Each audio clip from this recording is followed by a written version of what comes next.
I want to move us now to, you mentioned the diabetes a couple of times, and I know that as we get older, is it something like 88% of the American population, we believe, has insulin resistance? I think I was reading that stat recently. And I know as we get into menopause, even a higher percentage of us have insulin resistance. So this is another one of my new passions. And I do want to talk about it because I wanted to hear your thoughts on carbs, eating carbs, and also insulin resistance and how do we manage that blood sugar? Because blood sugar is so important for so many different things in our body. I wanted to just go there now because I think that's such a nice segue into understanding. We're talking about food, we're talking about eliminating oils.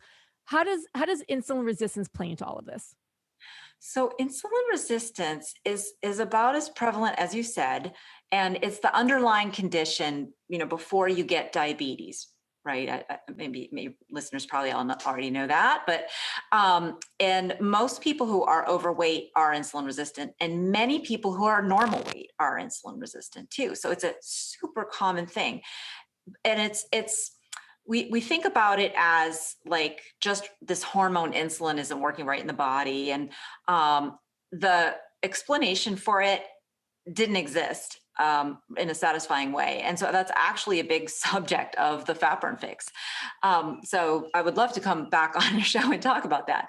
But the short explanation is that because all these seed oils are so unstable, they don't provide our cells with energy, and they create a need for our bodies to have more of an alternative source of energy, other than what our bodies are supposed to be able to burn, which is our own body fat, right? That's what it's supposed to be. So they create a need for more sugar in our bloodstream at all times. So that is actually really insulin resistance. Like, it's described from a different standpoint. But that's what it is. You take anybody who's insulin resistant, you check their fasting blood sugar, and it's going to be a little bit high.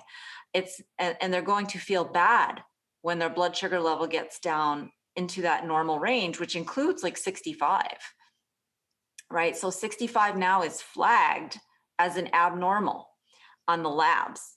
But that's because so many people have this problem that it's become the new normal. And the lab directors just, they shift as the averages shift. Back when I was in medical school, it was 65 was the low limit of normal. And now it's like 70 on some labs. So that sounds like a small, like nitpicky little difference, but it's a huge difference. And there's not a lot of sugar in your bloodstream at any given time. And that's a real problem if your body needs more sugar than your bloodstream was really designed to safely carry. But that is the essence of insulin resistance. Your body has a need for more sugar. So this is why a lot of folks are not able to do intermittent fasting right off the bat, because their blood sugar level will get down into now that normal range, but that's not enough. And so they'll get hungry, and they think it's a lack of willpower, but it's their metabolism. It's their metabolism that has been shifted.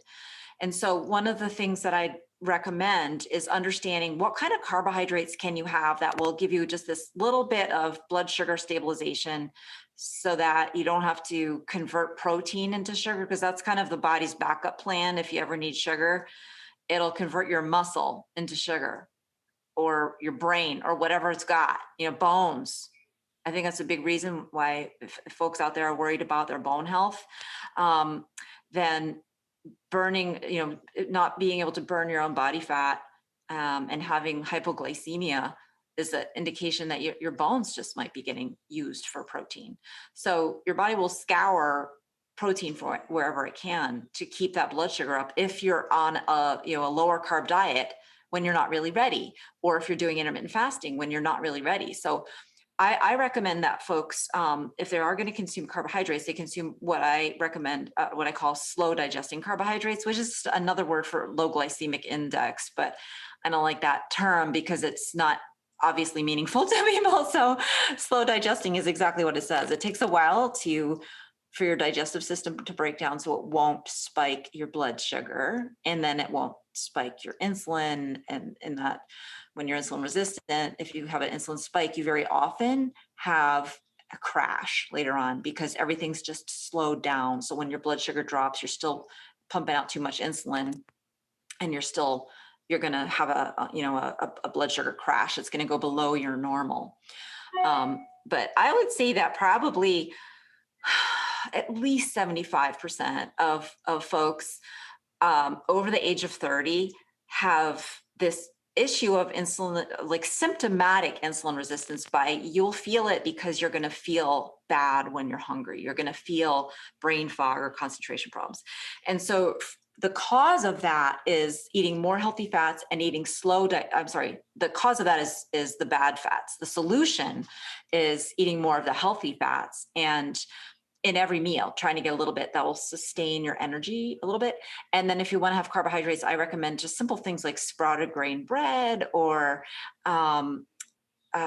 using beans and nuts and seeds, because those are great sources of healthy fats too, and slow digesting carbohydrates, and even some protein. They're so nutritious compared to, yeah, I mean, sprouted grain bread is pretty good because they sprout that stuff. But compared to like whole grains, right? I'm not a big fan of whole grain flour because the pulverized flour is not slow digesting anymore. So would you say that you're a fan of a keto or paleo diet? Absolutely. Those are great diets because they direct people to healthy fats. And what I love about the paleo diet is that they talk about a little bit more often about like whether the animals themselves were pastured, and properly fed. Mhm. And paleo, even though they don't include dairy, which I recommend dairy if you're tolerant to it. Mhm. And they wouldn't include sprouted grains in that. There's still a lot of good. It's a good diet, right? It's not perhaps as liberal as like the kind of diet that I describe as our ultimate human diet Human in deep diet, yeah. nutrition, right? There's things that you can't have, like a Whole30 also is pretty restrictive compared to what I recommend, because I really believe that if you get the seed oils out first, then your digestive system can tolerate a lot more diversity, right? While you're Like that. stressed with all these vegetable oils and inflammation in your gut, Yeah. distorting your microbiome, you don't know what your digestive system is really capable of handling because it's got all this inflammation all the time that it's dealing with too. Hmm. And the extreme example of that is some children now really can eat, like, I mean, I hear from parents all the time that they can eat only just like three things, like chicken and one kind of fruit. That is the extreme example of exactly what I'm talking about. Like, your digestive system, when it is stressed by inflammation, is not going to be able to handle very much diversity. It's a lot of different things that your immune system in your gut, I'm talking about, has to recognize and not be afraid of or confused is a pathogen and start attacking. And so I think part of the reason we have so many people with food intolerances now I is was just going to because ask you that, the food yeah. intolerances. Go ahead, please, because it's exactly where my mind was going is what if certain people have food intolerances and then they clean up their diet and remove these seed oils? Could it possibly help to allow now, I'm not talking allergies, which if you want to go there, you can, but I'm talking intolerances to be able to bring certain foods back into their diet just by calming that inflammation. Yes, absolutely. So, right, the difference between intolerance and allergy, in my mind, is like intolerance is you're intolerant to bleach, right? Like, Mhm. it's an irritant, um, and certain foods can be more irritating than others because you've got all this inflammation all the time. So, for example, red meat. A lot of people have a hard time with that. Well, there's iron in red meat, and iron is it's a mineral, and it's one of the things that makes the seed oils worse. It kind of makes them go off, right? Remember how I said they were unstable? Well, the molecules of the fatty acids there, they interact with iron and oxygen, and that makes them fly apart. So red meat has way more iron than white meat. So I believe that's one reason why when people eliminate the seed oils, they find they can start eating a little bit more. They can start adding in some red meat. Maybe they couldn't before. So little things like that. That's like kind of an example of what I meant by like an intolerance versus an allergy. And an allergy is where your immune system is now reacting to it. And your immune system is reacting to it because it thinks it's a pathogen that it has to destroy. So it's confused. Your poor immune system is confused by all that inflammation. And on my website, I have a video about this where I talk about gluten intolerance, because that's one of the most common food intolerances and how it's related to seed oils. But my website is so disorganized. What you have to do is go to the search bar and type in gluten intolerance, and then the video will come up. It's getting revamped. My website won't forever be disorganized. Always a work in progress, right? I know. I hear you, especially when it comes to websites. One of the things I want to go back to the sugar for a second, because you were talking about in your book, you mentioned how you completely eliminated your sugar cravings. And I'd love you to tell us a little bit about how you did that and how long does it take? And now, again, eliminating the seed oils and, cleaning up our diet is all part of it. But what does it take? So, so for example, myself, now I'm wearing, and this, I'm very excited about it. I got myself one of the continuous Oh, glucose monitors. It's like my favorite new toy. And I've had this now for a couple of months, and it has completely changed the way I eat and look at, blood sugar and how I look at food. And it's fabulous. And normally this is for people who have diabetes, but I really wanted to understand as a nutritionist and as somebody who's helping all of you understand blood sugar and what we're eating. I wanted to go the extra mile just to really understand how my blood sugar in particular was affected by certain foods that I'm eating. And oh my gosh, Cate, my eyes have been so open in terms of what I'm eating and how things affect our blood sugar. So I want to go back there for a minute because I'd love you to share with our audience, first of all, what you did to eliminate your sugar cravings and what you recommend they could do to try to help them with theirs. okay. Yeah, Andrea. So I want to just paint the picture of what a hopeless sugarholic I was. And I tell this story in the book, but I was so addicted to Starbucks mocha frappuccinos that when I was stationed for a job for 6 weeks in Jamestown, North Dakota, the nearest Starbucks was 100 miles away in Fargo. And I could only go there on the weekends, but I would go there every weekend. And one time I went there and the lady in front of me ordered the last of the mix. So I was like so devastated. It was as if you told me my cat had died. I mean, like I was just out of it. I was like, what am I going to do? I've been looking forward to that all week. Right. So it was a major, major part of my life was the sugar buzz that I would get. And by the way, I didn't actually think I had a problem at that point in time. Like my husband did. It was clear to everyone around me, but not to me. So the way I solved that problem was by the easy thing that I did that I didn't even know I was doing was by including more of these healthy fats in my diet. I started getting raw cream. I had it shipped in from California, which at that time was legal and it was very expensive. But it was my new addiction actually, was the cream from raw cream from organic pastures that came from California to Hawaii in frozen state. So and it was just really, really delicious. So I actually I did two things at once. I started doing the healthier fats that gave my brain the confidence that there was energy in my bloodstream, right? So because my body fat was filled up with these unhealthy fatty acids, so it lost confidence in fat. And so when you start eating healthy fats, it gives your brain energy from fat. I mean, indirectly, right? So what's actually happening is that it's giving your other cells in your body more energy from fat, and that saves the sugar, what little sugar there is for your brain. And sometimes you can make ketones and yada. But so my brain started getting more energy, and then I decided that I was going to cut down on sugar, and that was actually the hardest thing, was making the decision that I was going to cut down. But I did it gradually, and that is really key. I found if people really have a terrifically strong sweet tooth, you have to gradually cut down. And I didn't notice the loss of pleasure from drinking gradually less sugar in my coffee that I had made. I had like a caramel syrup that I made from scratch, so I could get tons of sugar into it. It was like a quarter cup per dose. And I gradually cut down on how much I was using. And that gradualness was key to me, like not freaking out, right? I never had that experience of like, this is the last day, blah, blah, what am I going to do? So I just gradually, and then one day I didn't have it because I was traveling, and it was just fine. My coffee this was what I would do in the morning, was have coffee. Well, actually it was mostly milk and cream now, with a little bit of cold brewed coffee added in. And I had added that very sweet mix, but I didn't have it with me. And so I just didn't put it in there.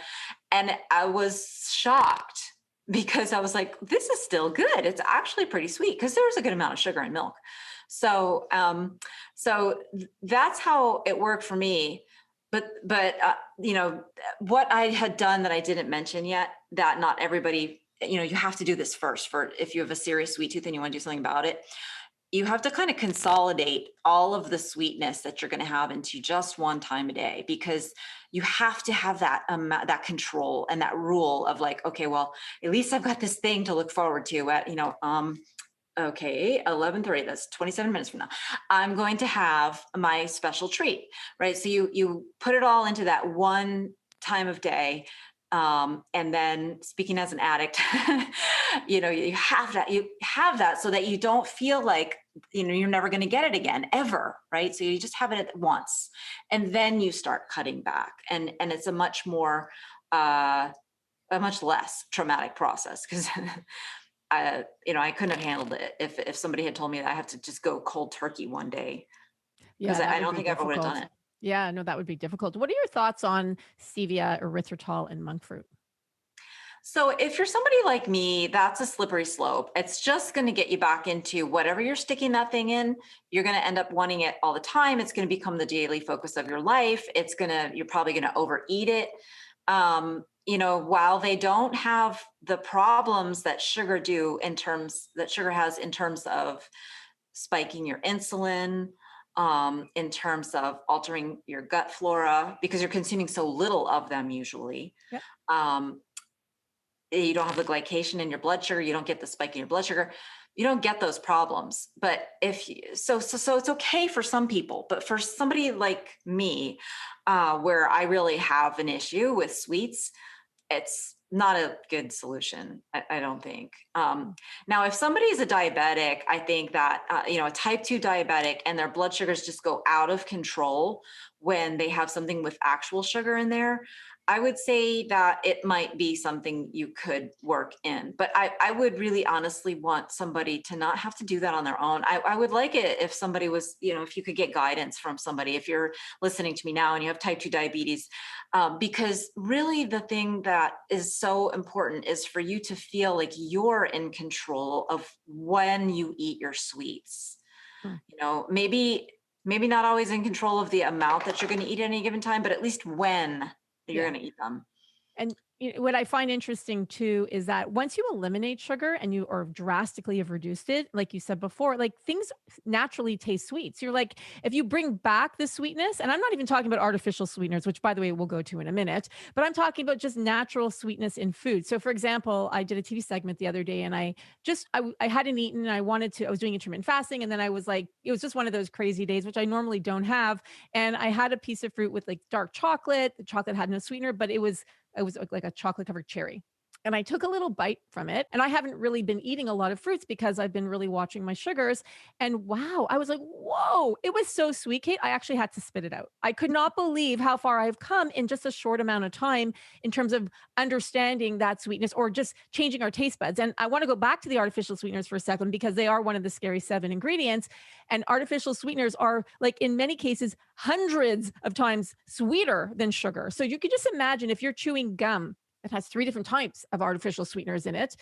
It's that just gum to me is just wow. It's a whole other ball game. But if you're drinking diet soda and you're having anything that says diet on it or has these artificial sweeteners, then it's just even worse for you because those will mess with your blood sugar. Those will cause issues for you down the road, and those will keep that sweet tooth going, in my opinion. Right, Kate? Yeah, and the other thing that they do that you mentioned, you touched on it, but I just want people to really hear this, is that they deprive you of appreciating the natural Oh, sweetness yeah. in stuff like carrots. I mean, the the first time I had a friend when I was growing up whose mom was like so into, it was like the hippie era. And she was so into all this macrobiotic everything. And they never had like normal sugar or anything in their house.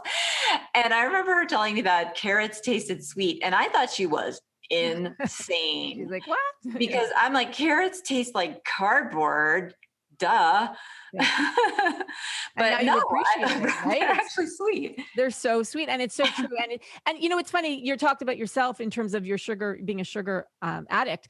I used to be one of those artificial sweetener addicts. Look, I would go to the coffee house every morning, and I would take 5 of the, little packets, I would open them up, 5 or 6 of them, put them into a large coffee, and that's what I was drinking every single day on top of the diet soda that I was drinking. Like, it was just I could not get enough artificial sweeteners into my diet, and I remember when I completely eliminated them because this is when I went back to nutrition school all those years ago and learned how bad they were for me. I eliminated them, and it took a while to retrain my taste buds. So I do want to say, and I want to be encouraging, if you do decide, and I hope you decide really after listening to today's podcast and watching today's show, I hope you decide to eliminate artificial sweeteners from your diet if you are still consuming them, and just retrain your taste buds. Give yourself some time. You will retrain it, whether you're removing the artificial sweeteners or even just anything very, very sweet from your diet because you want to watch for insulin resistance or type 2 diabetes.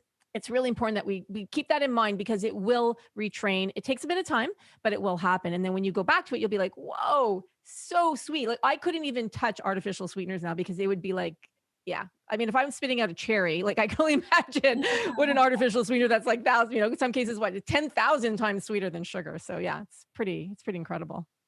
You're losing the addiction too. So it's not just that you're gaining the actual ability to taste again, you're also losing that loss of control over this stuff, right? That where it's taking over your mind, it's taking over your day.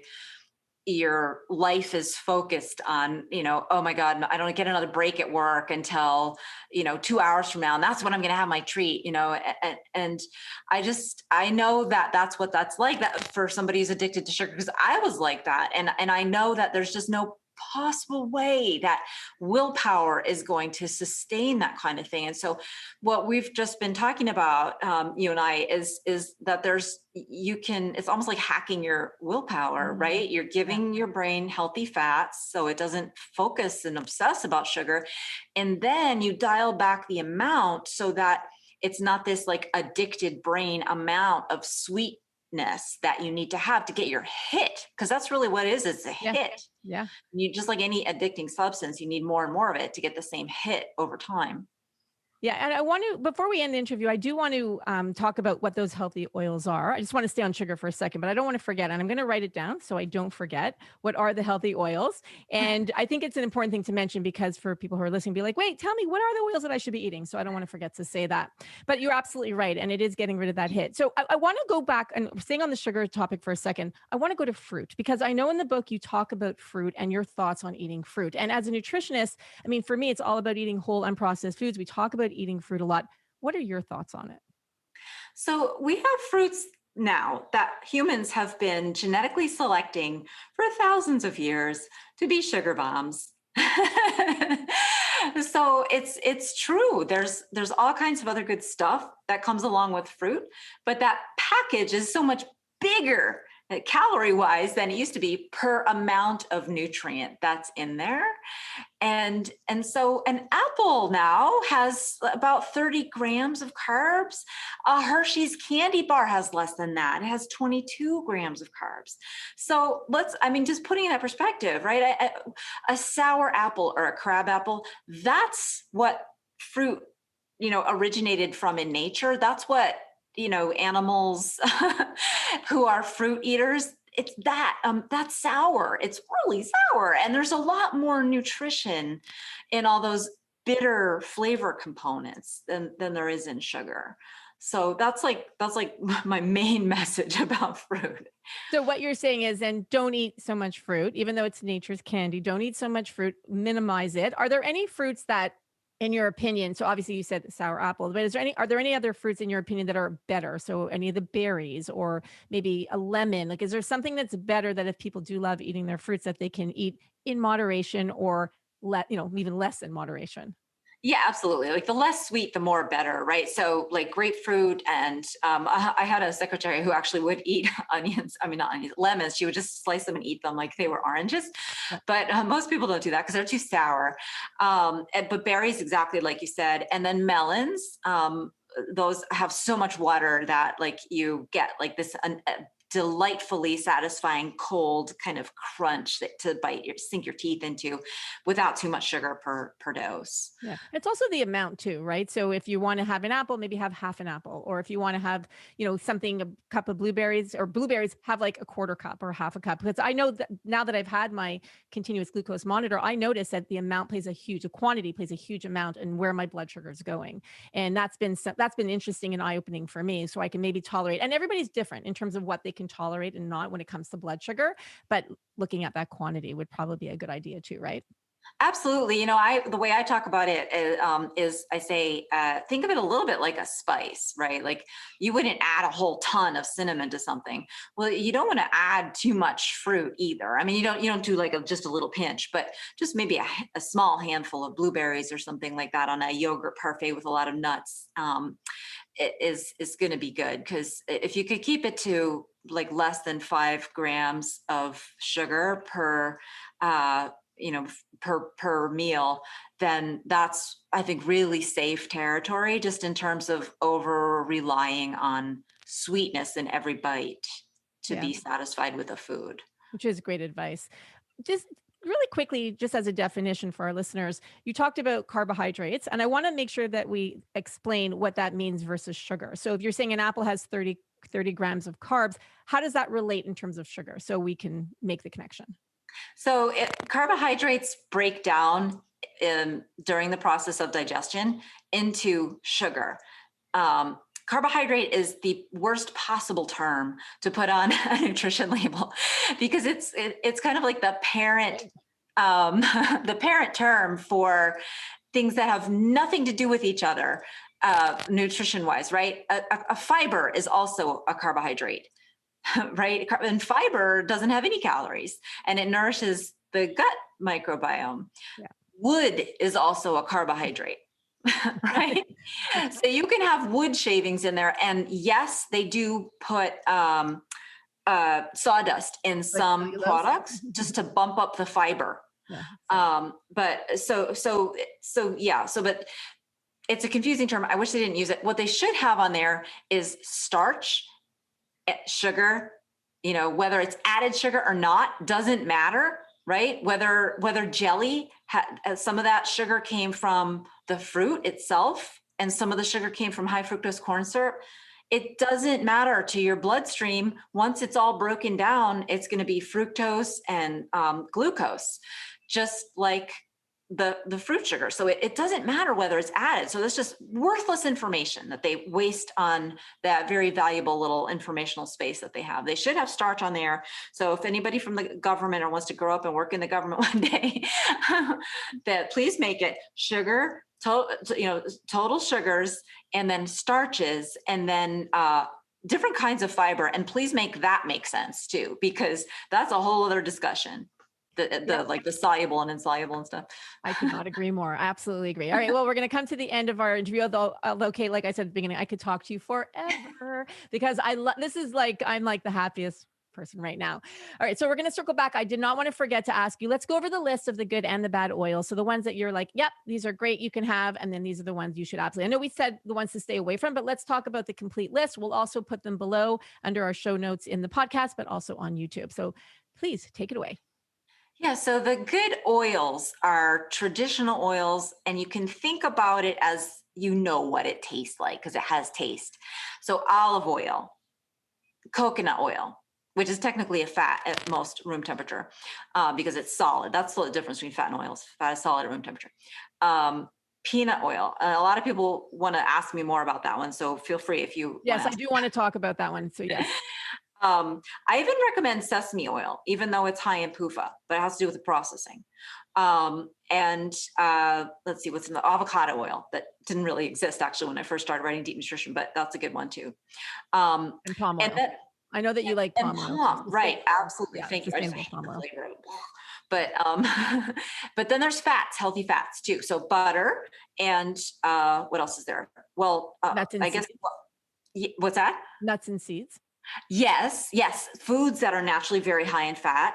And that includes things like sour cream and cream cheese and cream, but also tallow, lard, bacon grease. So if you make bacon, save the grease, especially if it's nitrate free, because that's much healthier, more expensive. Which is the only, if you're going to eat bacon, please make sure it's nitrate free. Please. All right. And then the ones that are unhealthy, I know you talked about canola oil, which I have a question regarding canola oil. What if it is organic and it's cold pressed canola oil?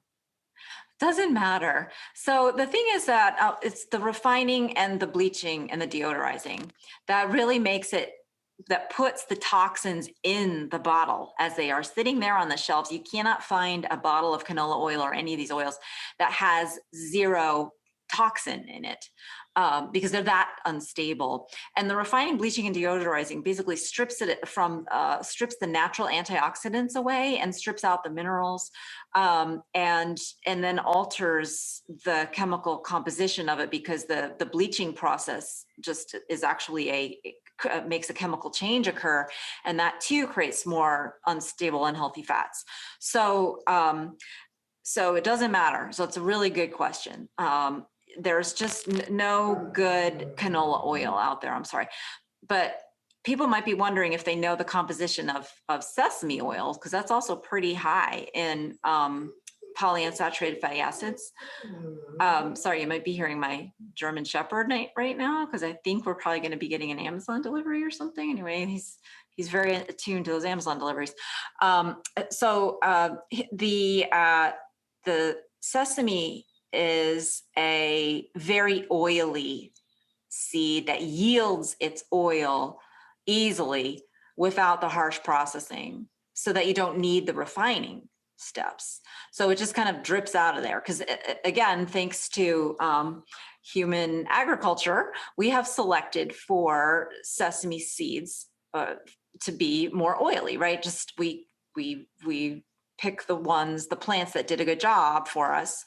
And so these things have been, over many thousands of years, kind of made safe for human consumption, because they're more oily and they have lots and lots of antioxidants in there and other stabilizers in there that the seed has, so that the seed itself doesn't get exposed to toxic chemicals. But we've bred, corn and soy and canola, so that it doesn't have to be really a seed that can survive in nature. We take care of it. We chill the seeds, so that it's just, they're completely different animals. The traditional sesame oil is actually completely a traditional product. I think it comes from somewhere in the Middle East.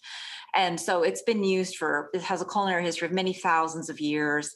You could extract it without harsh chemicals, the same way as you can get oil from an olive with a simple stone press. And you can just make coconut oil by mashing it all up and letting the oil rise to the top. So these very non-intensive, non-industrial processes yield a wonderful, delicious oil. And those are nutritious too. So we want to avoid then the sunflower oil, canola oil, safflower oil, soy oil, corn oil, and am I missing any there?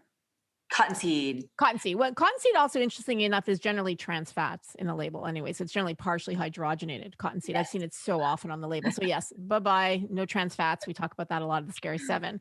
Let's go back to peanut oil just before we wrap up, because peanut oil is a polyunsaturated fat. So why do you say that's a healthier oil? Right. So it's similar concept to the sesame. So even though that it does have more polyunsaturated fatty acids than things like olive oil, it's also been a food that we have cultured over years and many thousands of years. It comes from Africa, where they called it groundnut. And so it also yields its oil very easily. And so therefore you can get unrefined peanut oil, which I only recommend unrefined peanut oil, that doesn't need the refining stuff, so that it still has all its antioxidants, it has its minerals in there, and the vitamins, when I say antioxidants in oil, a lot of them are vitamins. So it has vitamin E. And so that's why I recommend it. And it actually, when you test it, it stands up against olive oil pretty comparably when you test it for cooking. When they see how fast does it break down, because it has so much stabilizer. Smoke point, you mean? What's that? The smoke point, you mean? No. Oh gosh, this is a whole other conversation. But yes, the smoke point is something that was created to sell seed oils. It's not something to pay attention to. What you need to pay attention to is much harder to actually measure, and it's the molecular breakdown products, the oxidation products, Mm. and there's a whole science of how to actually analyze that. But that's what I'm talking about. Is it breaks down how these molecules fly apart. There's a whole profile of new chemicals that are created that exist for a little while, then they themselves break down. So it's like this whole massive graph of new things that came from the breakdown products Wow. of canola or any of the other very highly degradable products. And so that's the way to compare culinary oils. And there is no consumer friendly like way of talking about that yet, like smoke point, which is just a talking point, but it is not a valid measure of anything. It actually, you know what it really comes from? What? Two things. There's not protein in there because protein will burn, Right. and the free fatty acids have been removed because they have lower ignition temperatures.